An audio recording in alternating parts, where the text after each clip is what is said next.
The electric field due to multiple charges. Since the electric field of a single charge is a vector, the electric field of multiple charges may be calculated by adding point by point the electric fields due to each charge.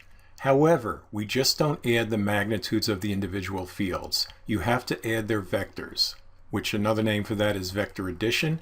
We already did that for forces. We're going to find the electric field uses a very similar methodology.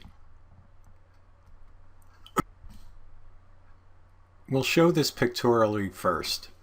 We have two positive charges here. We talked about how the electric field lines originate on a positive charge and then radiate outwards. So over here makes sense, but what's going on in here? Well, let's look at this point right here, equally between the two charges. This charge will have a field pointing in this direction. This charge will have a field over here pointing exactly opposite and the same magnitude, because we're going to assume the distance between here and here is the same as the distance between here and here. So they cancel out. There is no electric field here. It's zero. And then if we were to do every other point, we'd find out that we get lines like that. You would sum up the electric fields, and at this point here, the electric field would be tangent to the line. It would be pointing in that direction.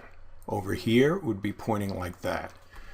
Now, if I have two negative charges, the only difference is that the lines point in towards the negative charge.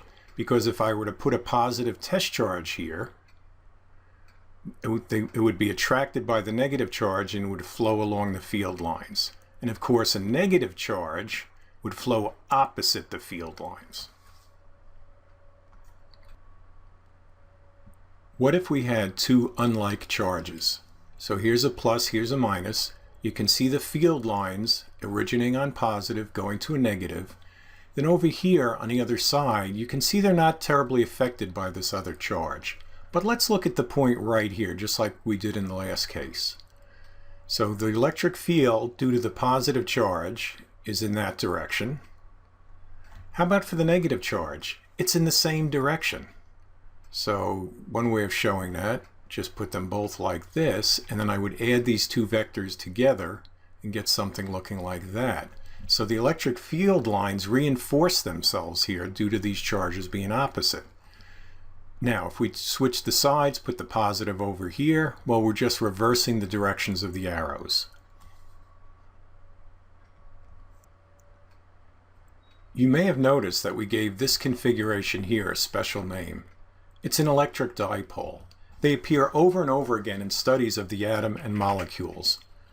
Water molecules are electric dipoles, and this helps explain how microwave ovens cook food, the high surface tension of water, and why water is a universal biological solvent.